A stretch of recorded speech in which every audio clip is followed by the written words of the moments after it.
Okay. Shawn Clement here from the Richmond Hill Golf Learning Center. If we look at the weight shift on the downswing, now I have the information that I'm about to give you. I have in many of my videos. You'll see this repeat itself a few times, like you go from the one leg back to two, okay?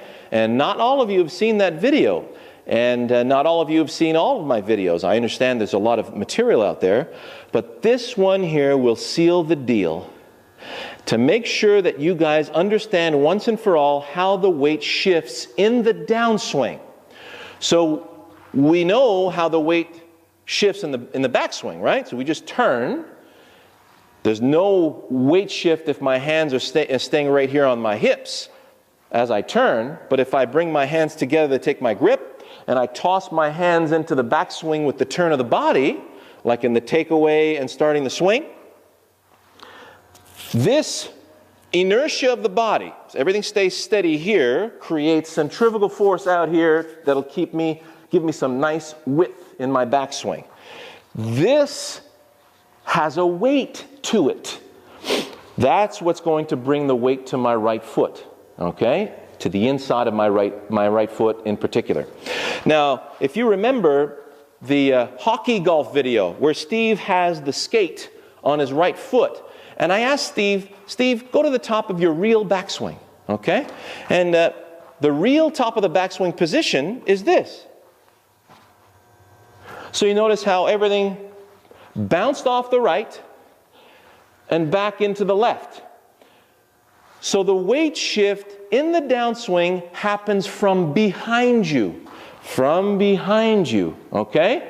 Not, I can see a lot of you are getting these beautiful turns in your backswing, but then you're shifting from the front again. Well, by God, you've got 30 to 40 pounds of arms swinging out in front of you, and then that's creating a lot of centrifugal pull that's going to pull you around like a rag doll. If you're trying to shift your weight from in front, you're gone. You're going to be fighting that force. Whereas, if you settle it, go back to Bobby Jones. You know, look at Bobby Jones on YouTube. Then look at Ben Hogan and watch how they plant their left side. Go to Jack Nicklaus. You'll see Jack Nicklaus in his prime. That's how he shifted his weight. You saw his big muscular butt and legs. Boom. Now the whole downswing revolves around that left leg. So this will marry a bunch of the videos that I have on YouTube for you. The feet together drill. So we go feet together. We don't need to plant. We're already planted. That's what makes this drill so easy. So I just toss, fall. Now I've got good impact. One leg drill.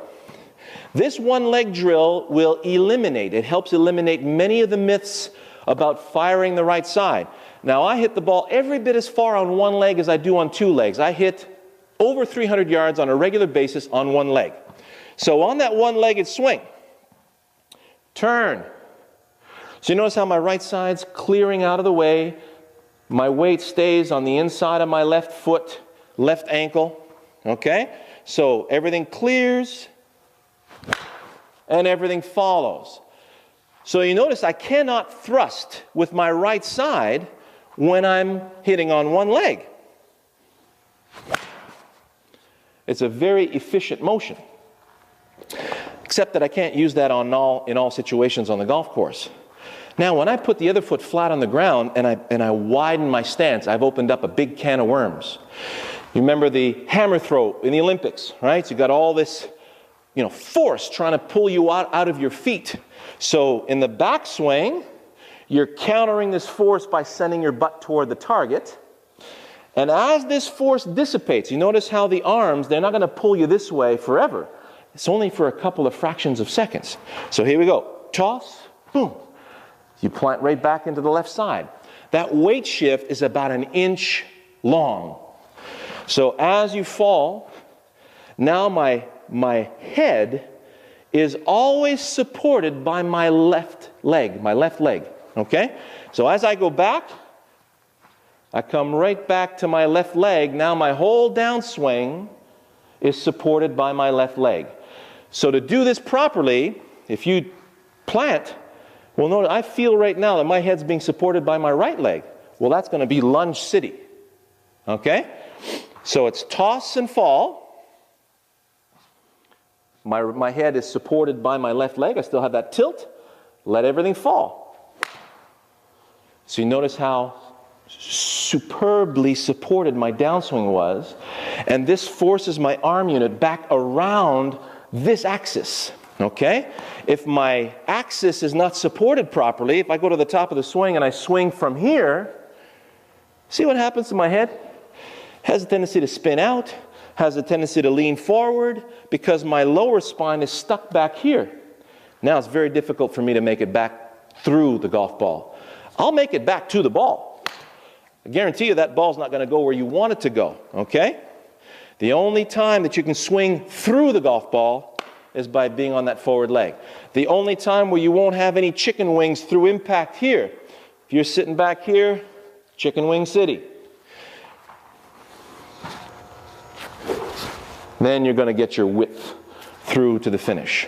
So it's toss, fall, fall. There's an exercise for you to perform. Toss, fall, and then fall. And you can hit some shots that way, and then put it together in a nice rhythmic waltz rhythm. Okay? So it's toss, fall, fall. Toss, fall, fall. Now we've got a golf swing that's always supported. All right? So I hope that helped you out. And if you have any questions, let me know. That's a good one.